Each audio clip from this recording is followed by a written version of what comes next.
afternoon. Good afternoon. Welcome to this panel about the business case for collaboration. I have the pleasure of being joined today by three executives who are going to be able to give you the most detail and perhaps a few lessons to take home with you in terms of how to collaborate and get the most for your business. First, I would like to ask Mike Sutcliff, the CEO for Accenture Digital, to join me on stage.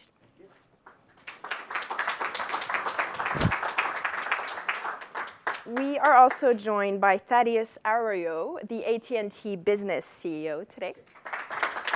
Welcome.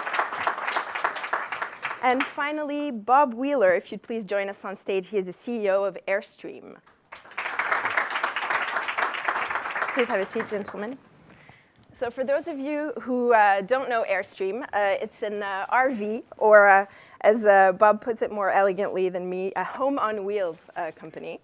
And actually, maybe that's probably a good place to start to talk about collaboration. AT&T and Airstream have a collaboration underway together, which has been going on, I think, for about a year or so. Can you tell us a little bit about what you guys are doing together and why it makes sense for your business? And maybe, Bob, we'll start with you. Yeah, sure. Happy to start. Thanks for having me today. So if you think about what Airstream does, you mentioned a home on wheels.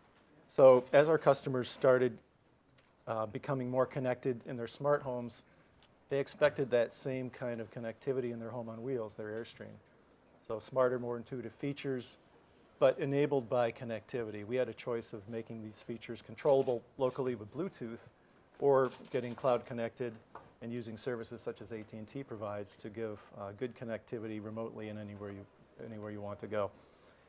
The interesting part for us is that as we move past the simple thinking of kind of smart home IoT technology, it's opened up a whole new business, range of business opportunities for Airstream. And we're a pretty old-fashioned company, but now we're thinking about digitally connected services around travel and trip planning, navigation, supply, connecting with the Airstream community. So it's a long answer, but it's really changed our business perspective about what we can do as a business in the future.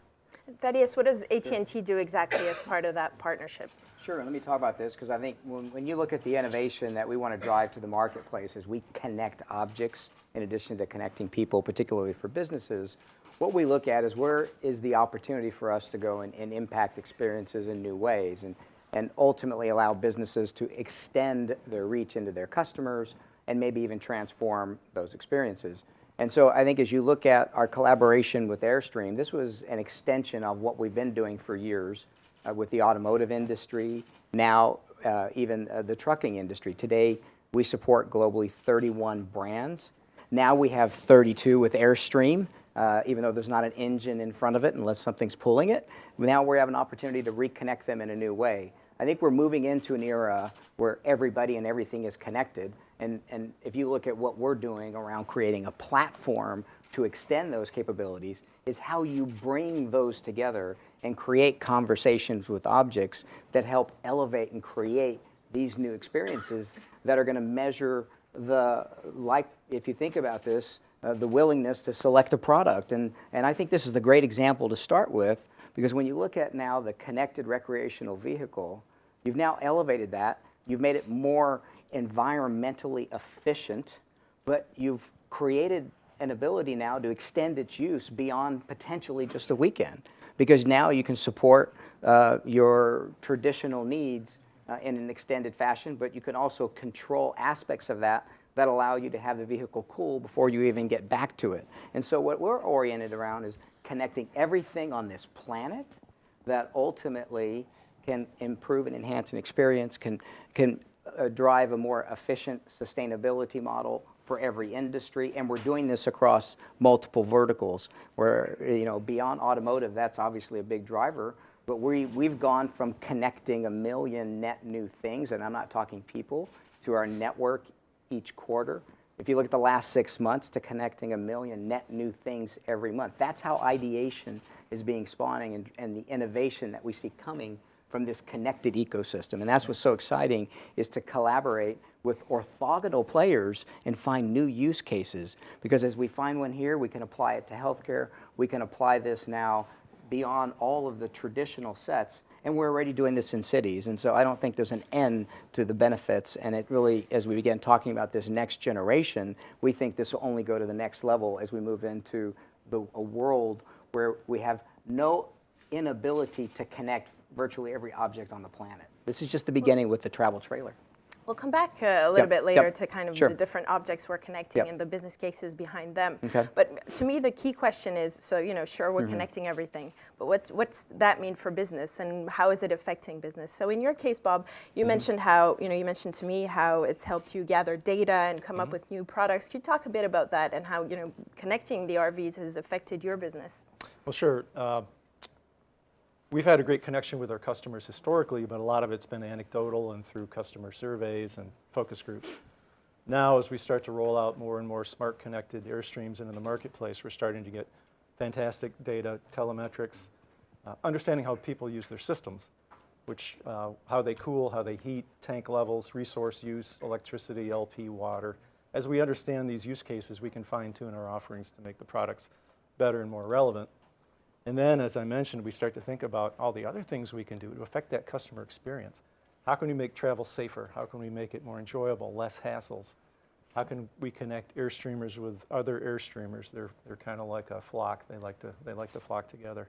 So the opportunities here are really limited by our imagination. And frankly, AT&T's helped spark some thinking about some things we might pursue in the future. And I think what's important here as you look at this, and I think in the early days of wireless, we looked at making businesses. So back to your question very specifically on businesses, making them more productive. But I think this goes beyond that, and this is about making businesses more competitive. And if you look at this, it's not just responding to disruption and copying what the next guy has done. This is now about creating your own disruption.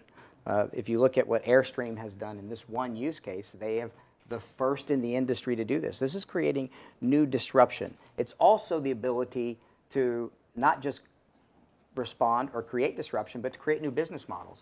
I think every product is a service waiting to be happen when you connect it. So it changes what your product is. It obviously makes you more competitive. It allows you to move between industries. The nature of competition between industries is more porous than ever before. And this is an element in ultimately competing in that space. Mike, you have a good bird's eye view on the market. What's the broader trend you see behind such collaboration and behind the rationale that's behind connecting things?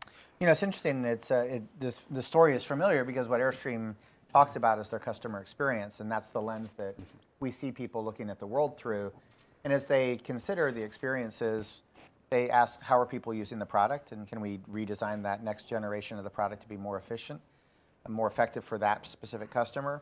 But also, what are the edges of the product experience? When do they stop using it, and why? Can we extend how they're using the product? And then that takes us into some ecosystem questions of, well, if I don't have the capital investment, or I don't have the infrastructure, or I don't have the talent in the workforce, but I want to be able to provide more maintenance to people who are in transit with those vehicles, or I want to provide a community where they can get together and be around a specific event. Your company's probably not going to be the one providing that specific piece of the experience, but through the ecosystem, you can manage it. Right. And then you can act as that control point that creates a better and more extensive experience for those customers. So that's what we see. We see people looking at the ecosystem and saying, we understand the customer's intentions, we understand their preferences, we understand their behaviors, and as we get more personalized in our responses to those things, we need to bring others into our ecosystem to help extend our reach and our effectiveness in creating the next experience that would be valuable to that customer. And so what industries or verticals do you see today as the most advanced in terms of connecting, going digital, and reaching out to partners to do that? Well, it's interesting because it literally is happening across all industries. We often get the question, is it the retail customer-facing industries that are happening? And of course, yes, they're early adopters, and we see it across anybody that's creating an experience for somebody who's in the middle of a shopping transaction, regardless of whether they're buying a vehicle or clothing or. But it's also equally effective for somebody going to a sporting event and wanting to have a better experience at a cultural event or a sporting event. And then we're seeing just as much interest in the business-to-business space, where people are thinking about how business transacts with each other and how they trade information and how goods and products are moved through the value chain. And so it really isn't just a single industry or a single use case. It is pervasive across the entire ecosystem. And I think an interesting part of that, the reason why if you look across each of these verticals, as you connect it, any object in the specific vertical, the digital exhaust that creates not only empowers the experience that you targeted to create, but it creates the opportunity to create new ones. And I think a simple example of this, the data that is created out of a recreational vehicle can also be used to predict, rather than just respond to a failure, but predict, because you see signatures emerge. And so whether you look at healthcare or whether you look at manufacturing, whether you look at automotive, it's ultimately now not just the sensing application that you're deploying and the experience that you're making richer, it's the creation now of these new potential models because of the richness of the digital exhaust that comes from that.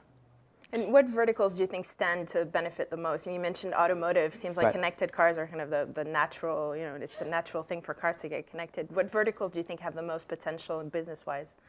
Essentially, I'll give you 3 examples that are in 3 completely different industries, but you'll see through the examples that they impact both the customer and the experience the customer's having, as well as the operational efficiency. Here in Spain, Metro Madrid, right, which is moving 300,000 people at any point in time, just reduced their carbon emissions by 1,800 tons by controlling the ventilation in the system so that it's matched with where the trains and the people are at any point in time. So the people are getting better ventilation and better personal experience while they're on the trains, and the trains are more cost efficient, and the ventilation systems are reducing carbon emissions. So it comes through connectivity, right? I can monitor where the trains are, whether the systems are open or closed. I can look at air quality all in real time, and I can optimize doing that.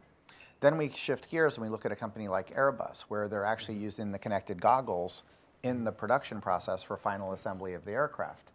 That's allowing the workers to do a better, faster job in the assembly process, much more efficient, by bringing that augmented reality of information into the environment, again, enabled by a 5G connection to a connected worker. And then we take in India, where we did an experiment with patients in a heart care environment where they don't like staying overnight in the hospital for 3 nights just to be monitored. So if I could put a little bandage on them and send them home and do the monitoring in a home health environment, it's cheaper for the hospital and it's better for the patient, and they have a better experience through the entire care system. And so when we ask about where's the opportunity, there isn't an industry we can think of that doesn't have a massive opportunity. So it's not just connected cars, it's not just a retail experience, it's across the entire ecosystem. Yeah, and I think a couple of examples that come to mind to me that maybe to put a little more texture on, I think if you look at manufacturing, I think manufacturing will be massively disrupted, as we wirelessly enable and add millions, literally millions of sensors.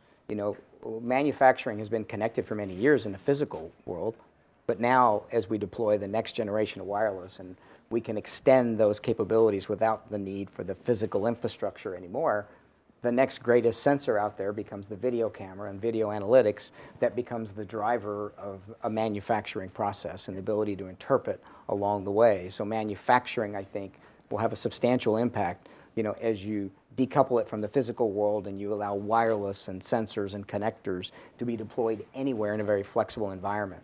I think, on retail, in retail, it'll empower the next generation of experiences. Today, we're doing it already for supporting, obviously, the guest experience across multiple retail, even quick serve restaurants for Wi-Fi guest experience at a site, and driving digital signage as we take those elements and put it together. But tomorrow, it's how we create the endless aisle, the ability now to go experience a brand but never have an inventory issue because you're digitally extending their ability to fulfill anywhere. And then in the very near future, as we bring now augmented reality and virtual reality to bear, it's to provide an avatar support for that experience in the retail store that has those capabilities and interacts directly with you. That is not that far away. Those are the types of experiences that come to life. And then healthcare, I think, just some incremental examples, because I think we're just at the beginning of this, but we're working in Chicago with Rush Hospital, and we announced one of our first 5G hospitals. And what we'll be bringing to life in that environment is essentially wirelessly extending what was physically connected in the past delivering entertainment experiences using this, improving patient outcomes using virtual reality, augmented reality for pain therapies in lieu of other mechanisms. But more importantly now is creating and improving these patient outcomes with the fact that you can connect all the experiences around them. And I think that's exciting when you see the innovation, and that's only what we know about today, because that innovation will breed more innovation. Interesting. Bob, what's next for you? I mean, you've connected the RVs. How do you take this forward, and what's the next step in terms of connectivity? Well, there's a couple of things. I talked about customer experience, but this sparked a thought on manufacturing. Airstreams are built by hand, not by machines. I saw a great augmented reality demo today. It'll have almost immediate application as soon as the tech gets tweaked a little bit in training new workers, training service personnel, helping onboard employees. We're a very manually driven business, and those kind of things are really impactful in terms of how quickly we can increase our production capacity. On the customer experience side, we're looking at that ecosystem around the travel trailer, the travel experience. Who can we partner with for trip planning, for booking of attractions? Who can we partner with to help supply your recreational vehicle, both as you're planning a trip, but also since we know where you're going, where you're going to be staying, we know your resource levels, we can predict that 2 days from now you're going to run out of LP gas, and we know where you're going to be, so we can have LP delivered to that campsite in 2 days. And that's the kind of customer experience that really we're seeking in the future and is enabled by these kind of technologies. So for us, we're at a phase right now where we're just starting to lay out the scope of our future business. And we're going to continue to manufacture and distribute recreational vehicles, of course, that's our core. But the business opportunity is around this whole digitally connected platform that's enabled by connectivity. We see that as a bigger opportunity for growth over the next 10 to 15 years, frankly, than recreational vehicle sales, which are on a nice but fairly flat trajectory. So we're just scratching the surface and figuring out how we embrace this as a business. I'm curious, have you seen a shift in the types of consumers that you're getting for the RVs? Yeah, we really have. Generally younger, as we provide more connected products and redesign the products for today's use cases. But I had a great thought today. It was sparked by something I saw in the AT&T booth. We see an opportunity for our aging customers who give up recreational vehicle travel because they get afraid for their health conditions. They have COPD or diabetes or blood pressure issues, and they're afraid to travel to leave their healthcare provider. With some simple connectivity for biometrics data, we can give them the confidence to continue to travel, keep in touch with your healthcare provider via telemedicine and uploading of this simple data, and give them the confidence to keep going. It might extend their recreational vehicle lifespan and benefit them and Airstream as well. You keep the teenagers connected as well. That helps a lot of vacations. Absolutely. Thaddeus, I want to come back to you, sure. And maybe to Mike as well, whoever feels comfortable jumping in on this. We talk a lot about 5G and IoT in terms of consumer play. So, as consumers, we all want to know, what am I going to be able to do with my 5G phone, and what's going to be connected next among the multiple objects I have in my house? What's the potential for the B2B play there? And are we going to see a B2B play on 5G and IoT before we do on the consumer side? Sure, I'm happy to start, and Mike can really give you much better information because he sees this from a very broad perspective. But I'll tell you what we're doing, because we've actually already launched our 5G in the United States, our 5G enterprise services, and it's around a couple of simple pillars. One is mobile 5G, a set of fixed capabilities such that we can support extended use cases that fit certain profiles of businesses, and then something new around this that's really multi-access edge compute. And when all these come together in 5G, and we're deploying these, at least in pilot phase today, across multiple businesses, we have examples in every vertical that I've just mentioned to you. So starting with manufacturing, we have a smart factory going in Austin, Texas with Samsung, where we're using video sensors and other sensors that are connected via 5G, and robots that are using 5G connectivity versus traditional. Let's think of that as Wi-Fi. Because of the characteristics of 5G, the low latency, the better performance, you can now rely on those along with human interaction because of obviously the latency that we can deliver through this process. Put it in simple context, from the point you hit the enter key to the point you get a response, these are speeds that process at the speed of the human brain in terms of interpreting an image. And then you get to speeds of that latency, you start opening up new applications, and I'll give you a couple, I think, in healthcare that'll be very relevant. So the smart factory, those are underway today. We have another one underway that's not public, but it's with a large manufacturer, and they're using a video and analyzing video images to keep track of very tight tolerances in their manufacturing process and stopping the line or ultimately making modifications based on that. 5G connectivity to the device so they can put them anywhere. And the other element of it that brings in is the third pillar of our strategy is this multi-access edge compute. The other thing you need to do is to take and process that information very rapidly. You have a fast network that gets it to the local compute, and we at the network plane are already separating that traffic, processing it locally, making decisions in real time. Those are real applications that are emerging. In healthcare, I mentioned what we're doing in the smart hospital. We're building applications around that include every aspect that I just mentioned, and that is the mobile extension of equipment that historically was physically wired to a station in a pod can now be centrally monitored.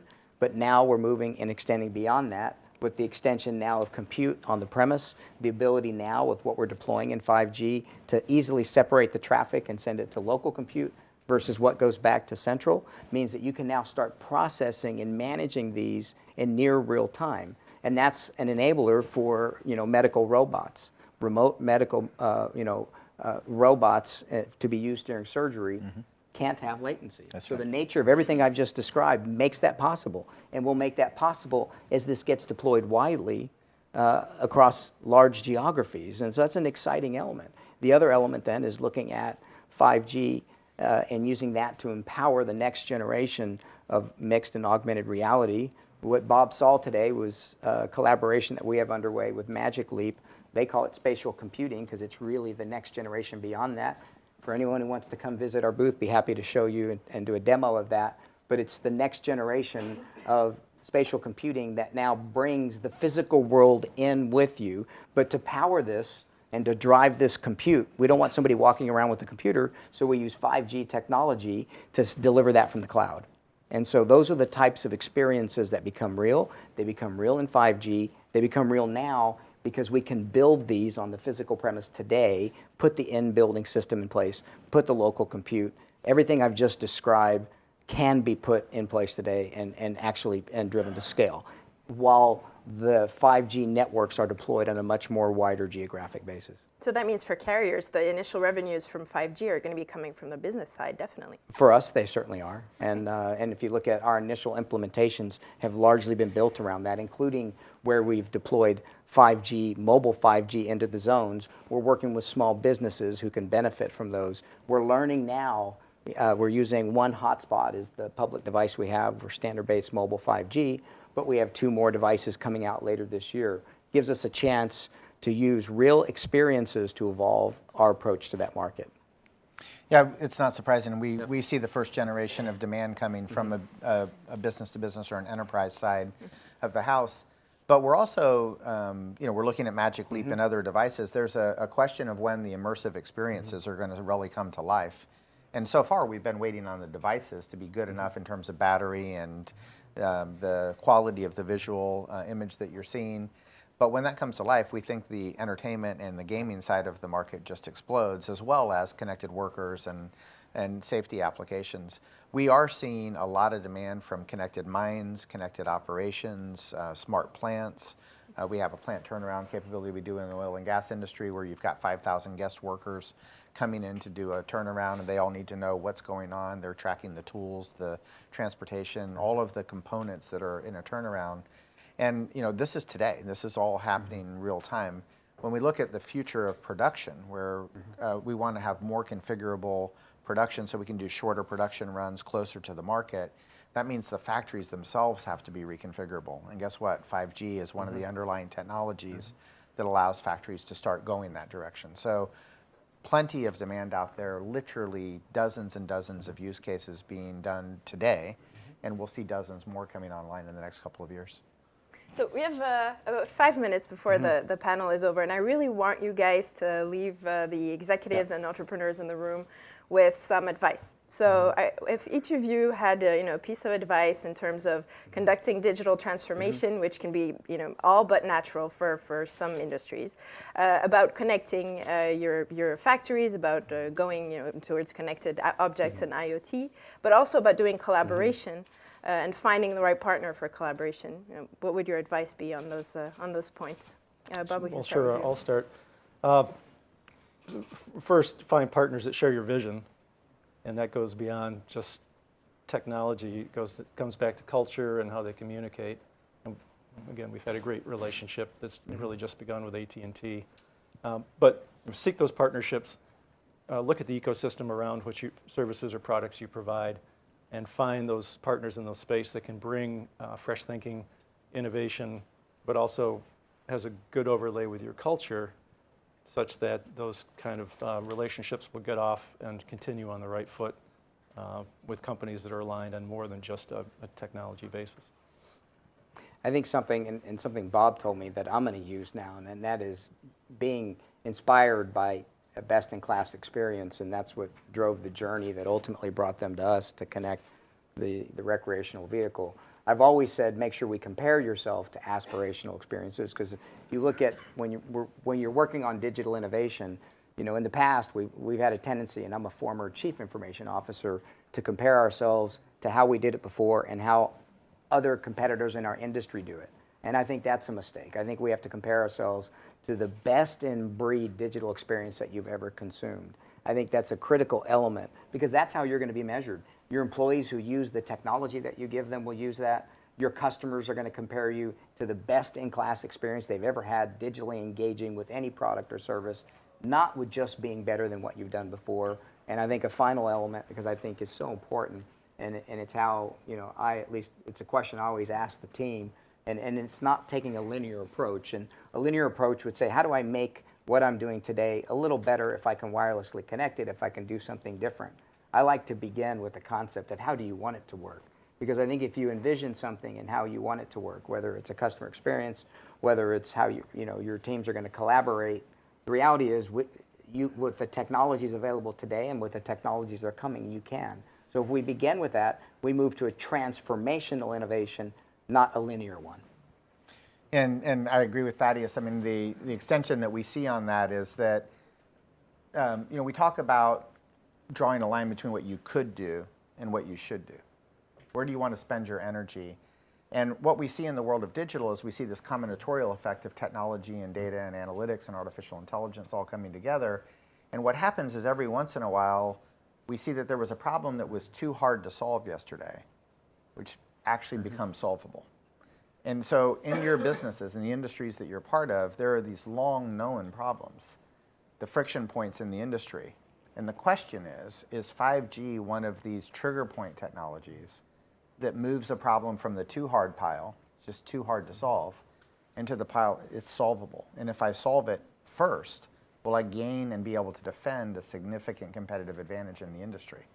And we think 5G is one of those trigger point technologies that starts to move those problems from the too hard bucket into it's possible.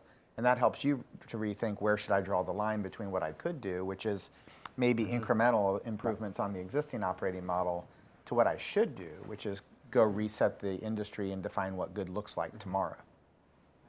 Very interesting. Well, thank you, the three of you, for a very helpful insight. I hope the room got some of it as well. And we'll leave you all to go and think of the best digital experience you've ever had for inspiration, nothing less. Thank you for attending, and I'll leave the room for the next panel. Thank you. Thank you.